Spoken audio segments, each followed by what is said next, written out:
징조들을 기록한 내용이 마태복음 24장입니다. 29절부터 44절까지 내용을 보면 준비하고 깨어 있으라는 거예요. 그러면서 재림의 징조로 예수님이 다시 재림할 징조로 천체의 징조가 나타날 것을 기록했습니다. 29절 함께 봉독합니다. 그날 환난 후에 즉시 해가 어두워지며 달이 빛을 내지 아니하며 별들이 하늘에서 떨어지며 하늘의 권능들이 흔들리리라. 아멘. 해는 자체적으로 빛을 내는 발광체입니다. 그런데 해가 어두워진다는 것은 하나님께서 진리의 빛을 비추지 않기 때문에 해가 빛을 내지 않는다는 내용이에요. 달은 자체적으로 발광하지 못하고 태양의 빛을 받아서만 빛을 냅니다.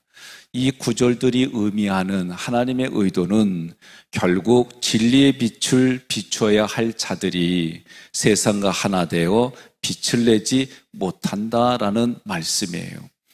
30절로 31절 함께 봉독합니다. 그때에 인자의 징조가 하늘에서 보이겠고 그때에 땅의 모든 족속들이 통곡하며 그들이 인자가 구름을 타고 능력과 큰 영광으로 오는 것을 보리라. 그가 큰 나팔 소리와 함께 천사들을 보내리니 그들이 그의 택하신 자들을 하늘 이 끝에서 저 끝까지 사방에서 모으리라. 아멘. 34절에는 이 세대가 지나가기 전에 다 이 일이 일어난다라고 하셨어요. 32절부터 44절까지의 내용을 보면 5가지의 비유를 통해 인자가 올 때를 준비하라고 하셨습니다. 첫 번째 비유는 32절로 33절에 무화과 나무 가지가 연하여지고 잎사귀를 내면 여름이 가까운 줄을 아는 것 같이 이 모든 일을 보거든 인자가 가까이 곧 문 앞에 이른 줄 알라고 그랬어요. 두 번째 비유는 37절로 39절에 노아의 때와 같이 인자의 임함도 그러한다 그랬어요.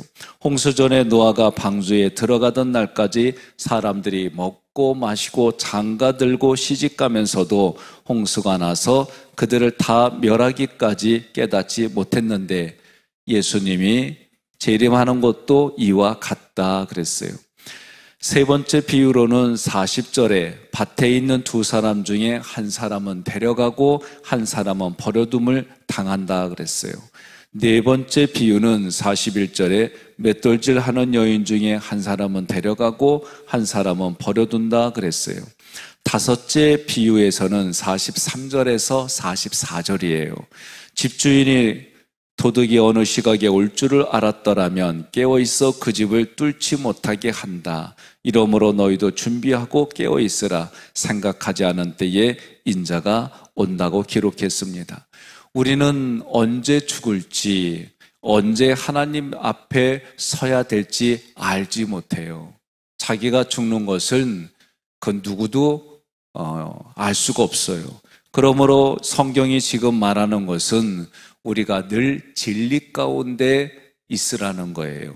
주님 만날 것을 준비하며 살아가라는 거예요. 그것이 우리가 이 땅에 사는 신앙인의 마땅한 모습이다. 45절부터 51절까지는 그 사람들을 맡아 때를 따라 양식을 나눠줄 자들을 기록했어요. 주인이 충성되고 지혜 있는 종에게 최우선적으로 자기 집 안에 사람들을 맡기는 거예요. 그들에게 때를 따라 양식을 나눠주게 하는 것이 종의 모습이다라고 성경이 말하는 겁니다. 양식을 나눠주는 자들은 한마디로 말하면 말씀을 가르치는 자들입니다. 말씀을 가르치는 종들은 충성되고 지혜 있는 종이다 라고 말했어요. 주인이 올 때에 주인이 시킨 대로 일을 한 충성되고 지혜 있는 종은 복이 있다고 하셨습니다. 반대로 주인이 더디어 오리라고 생각하여 동료들을 때리며 술 친구들과 더불어 먹고 마시면 생각지 않은 날 알지 못하는 시각에 그 종의 주인이 이르러 그 종을 처벌하고 이선자들과 함께 가두니 거기서 슬피 울며 이를 갈게 된다고 하셨습니다. 종에게 때를 따라 양식을 나눠주는 일이 무엇보다도 가장 중요합니다. 왜냐하면 그 집 사람들의 사활이 걸려있기 때문입니다. 그런데 서기관과 바리새인들은 오히려 사람들 앞에서 천국문을 닫았어요. 자기들도 들어가지 않고 들어가려고 하는 자들도 못 들어가게 했습니다. 충성된 종과 악한 종이 어떻게 나눠지느냐? 악한 종은 주님의 재림을 준비하지 않았습니다. 동료들을 때리며 술 친구들과 더불어 먹고 마셨습니다. 많은 주의 종들이 얘기를 합니다. 나는 때리지도 않았고 술을 마시지도 않았습니다. 여기서 말씀을 잘못 가르치는 삶이 동료를 때리는 삶이에요. 하나님을 의식하지 않고 본능대로 사는 삶이 술을 마시는 삶이에요. 이렇게 해석한 이유가 뭐냐? 고린도 후서를 보면 알 수가 있습니다. 말씀을 곡해하는 것이 뺨을 치는 행위라고 그랬어요. 고린도후서 11장 20절 함께 봉독합니다. 누가 너희를 종으로 삼거나 잡아먹거나 빼앗거나 스스로 높이거나 뺨을 칠지라도 너희가 용납하는도다. 아멘. 50절에 생각하지 않은 날 알지 못하는 시각에 그 종의 주인이 이르러 말씀합니다. 누가복음 21장 34절로 36절 함께 봉독하겠습니다.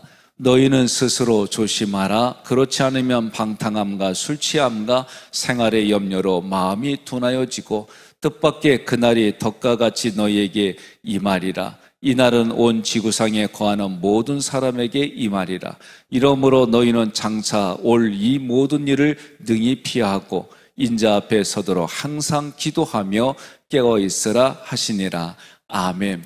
여러분, 말씀을 읽고 말씀을 듣고 말씀을 눈으로 보면은요, 그 말씀이 내 마음의 양심을 자극해요. 여러분, 무엇을 자꾸 보고 듣느냐에 따라서 사람들은 거기에 매입니다. 그러면 여러분과 제가 하나님의 말씀이 자꾸 읽어지고 그 말씀이 자꾸 들려지면은요, 내 안에 어두움이 사라지게 돼 있어요. 그래서 말씀을 읽어야 돼요.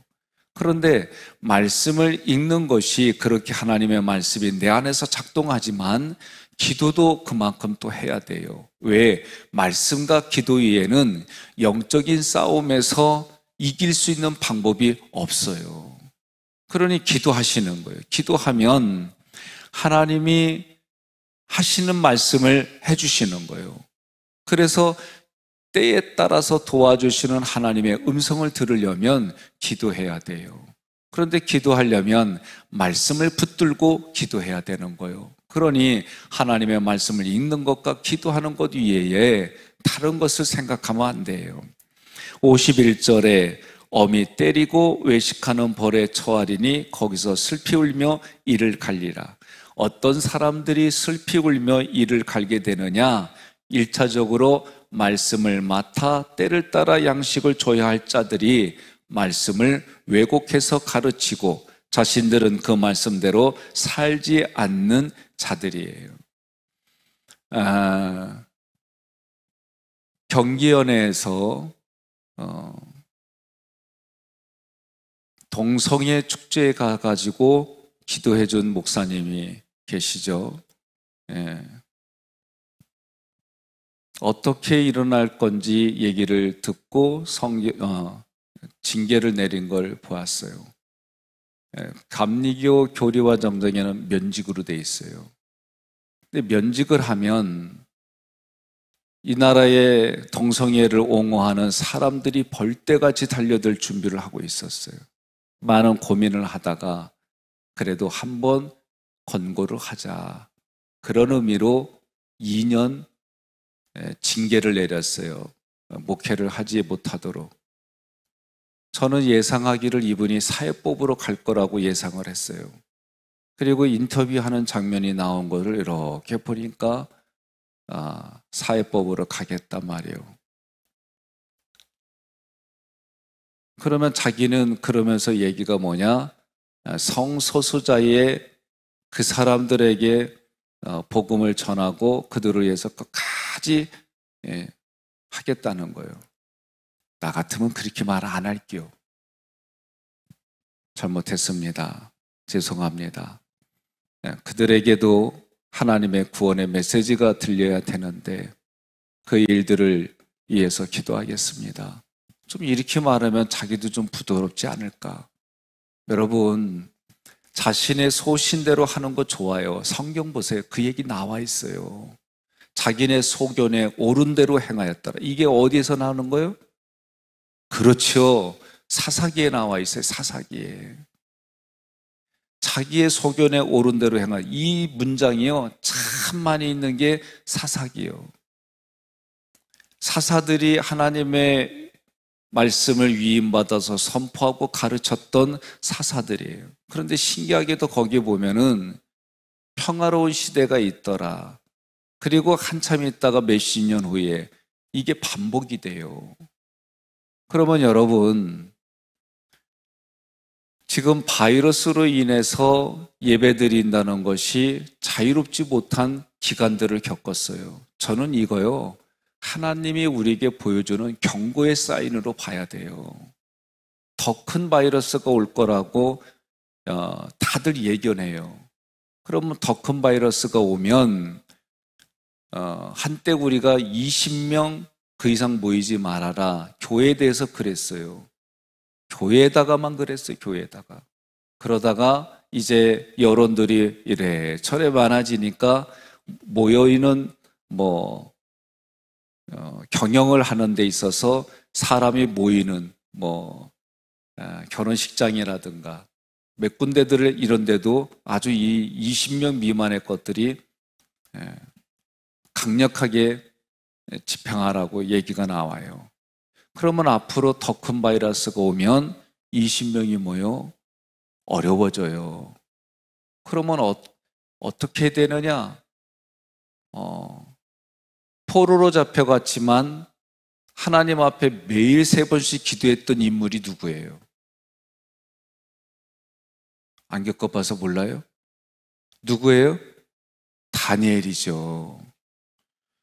성경 속의 성경의 인물들이 어떻게 했는지를 성경을 통해 지금을 살아가는 우리들이 깨달아야 돼요.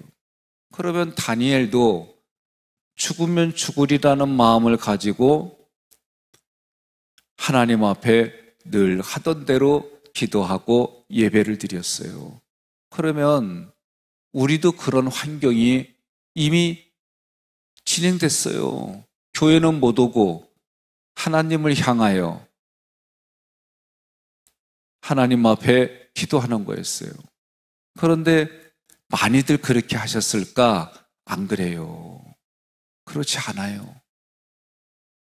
그러니 이 일들이 점점 많아지면 어떻게 돼요? 아니, 꼭 교회 현장까지 와야 되나? 이런 생각을 하게 돼요. 우리가 구약을 잘 알아야 돼요. 물론 교회 꼭 와야 됩니다. 저는 그렇게 말하진 않아요. 그러나 의식은 있어야 돼요. 어떤 의식이 있어야 돼요? 성경이 말하는 그 말씀의 의식들이 내 안에 있어야 되는 거예요. 하나님이 지정한 곳, 그곳이 제단이에요. 그러면 그 제단에 내가 오지 못할 상황이 되면 어떡하느냐? 다니엘처럼 해야 돼요. 그런데 다니엘처럼 하지 못하는 상황들이 너무 많아져요. 이게 점점 그러면 어떻게, 제가 늘 말한 대로 내가 개인이 교회예요. 가정이 교회고, 여러분 속회가 교회고, 지역에 있는 학예교회가 교회예요. 그러면 그 교회, 내 개인이 하나님을 향한 예배자로 살아야 되는데 그런 의식이 없어요. 그러면 가정에서 예배 드려야 돼요. 근데 가정도 없어요. 그런 의식이 없어. 그럼 어떻게 해요? 아니, 속회로 모여야지요. 근데 속회도 못해요. 안 돼요. 그럼 어떻게 돼요? 현장에 있는 교회에 오는 거예요. 여러분, 제가 상황에 따라 조금씩 하나님을 향한 열정, 하나님을 향한 포커스, 하나님을 향한 관점은 바뀌지 않아야 돼요. 그래야 여러분, 끝까지 견디는 자는 구원을 얻으리라. 성경의 말씀들을 보면 우리가 지금 살아가는 삶의 현장에 요런 현장들 얘기들이 너무나도 성경에 기록이 되어 있어요. 그러면 때로는 그것을 문자적으로도 이해해야 되지만 이것을 주신 하나님의 말씀 의도는 무엇일까를 찾아내야 되는 거예요. 그러려면 말씀 전하는 자들이 얼마나 중요한지 몰라요. 하나님의 말씀을 전하는 자들에 대해 성경은 엄중히 경고해요. 그러니 저도 바르게 전해야 되고, 바르게 전하려면 하나님 앞에 기도해야 되고, 그러려면 하나님이 그 말씀에 내면의 마음들을 주는 거예요. 그러니 여러분, 말씀을 왕같은 제사장으로 잘 전해야 돼요. 그래서 소경이 소경을 이끄는 그런 인생을 살면 안 돼요. 동성애는 성경은 단호하게 말해요. 그것은 타락의 끝이에요. 그러니 그래서 동물들에게는 종이 다르게 별의별 얘기들이 다 나와요. 지금 또 저희는 지금 남성 여성 화장실도 이렇게 따로 돼 있어요. 이제는 이게 사라져요. 어느 목사님이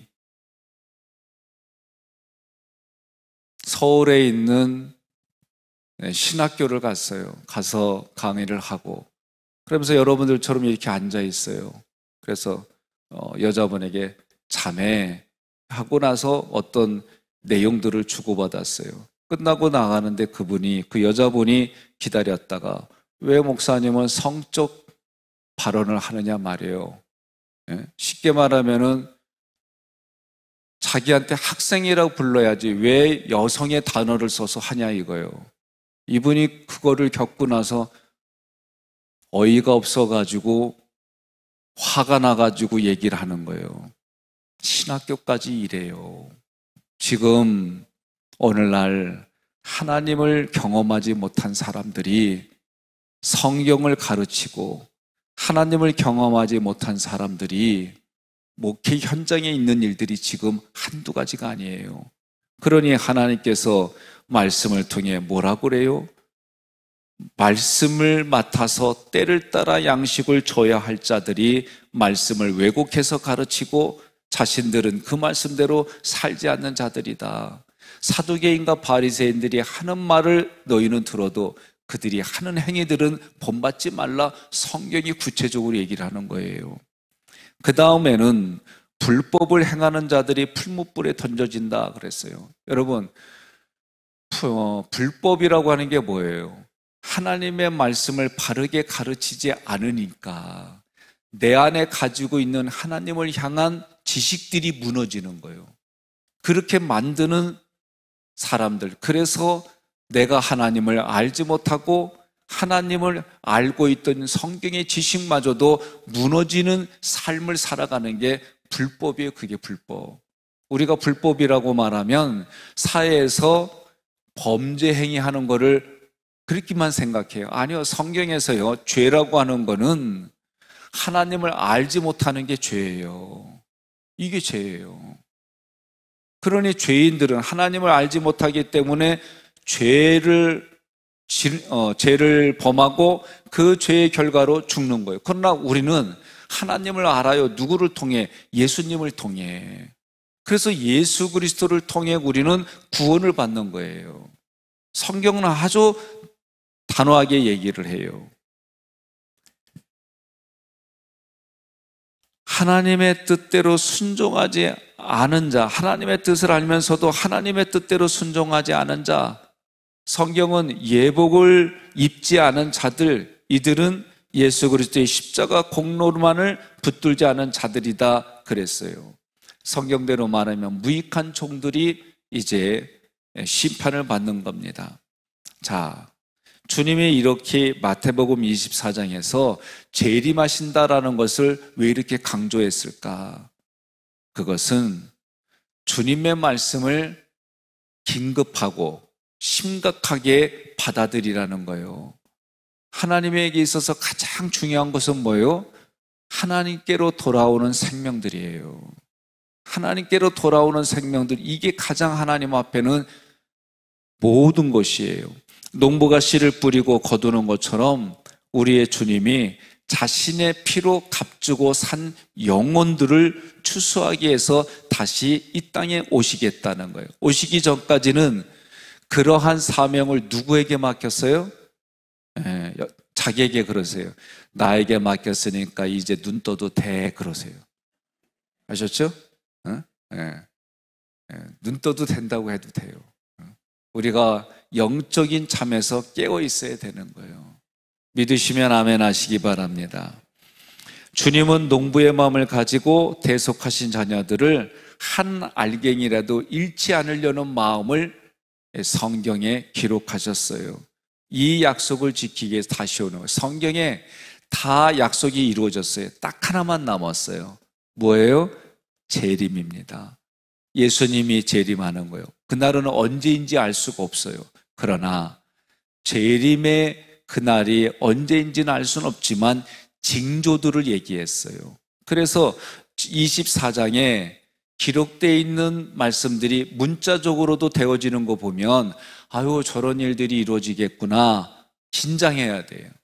또 이 말씀이 내면의 의도는 이런 겁니다 라고 제가 3주에 걸쳐서 말씀드렸어요. 그러면 오늘날 한마디로 말하면 진리와 비진리의 싸움이에요. 결국 다시 말하면 성경의 말씀대로 순종할까? 내 마음의 육체가 원하는 대로 이 땅을 살아갈까? 크게 말하면 또 이렇게 부딪히는 거예요. 그럴 때마다 하나님, 나를 긍휼히 여겨주세요. 도와주세요.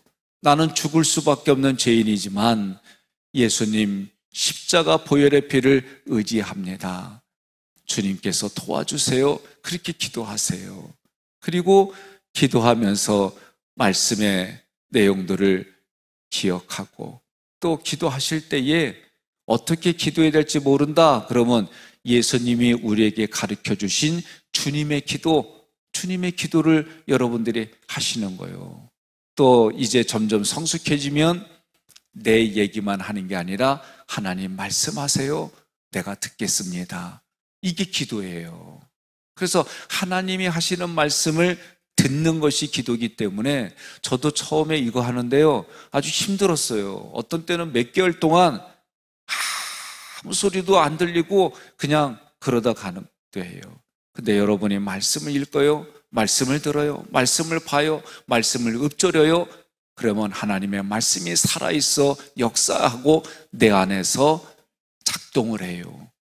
그러면 하나님이 말씀과 기도를 통해 우리들 각자의 인생을 이끌어가 주심을 믿으시기를 바랍니다.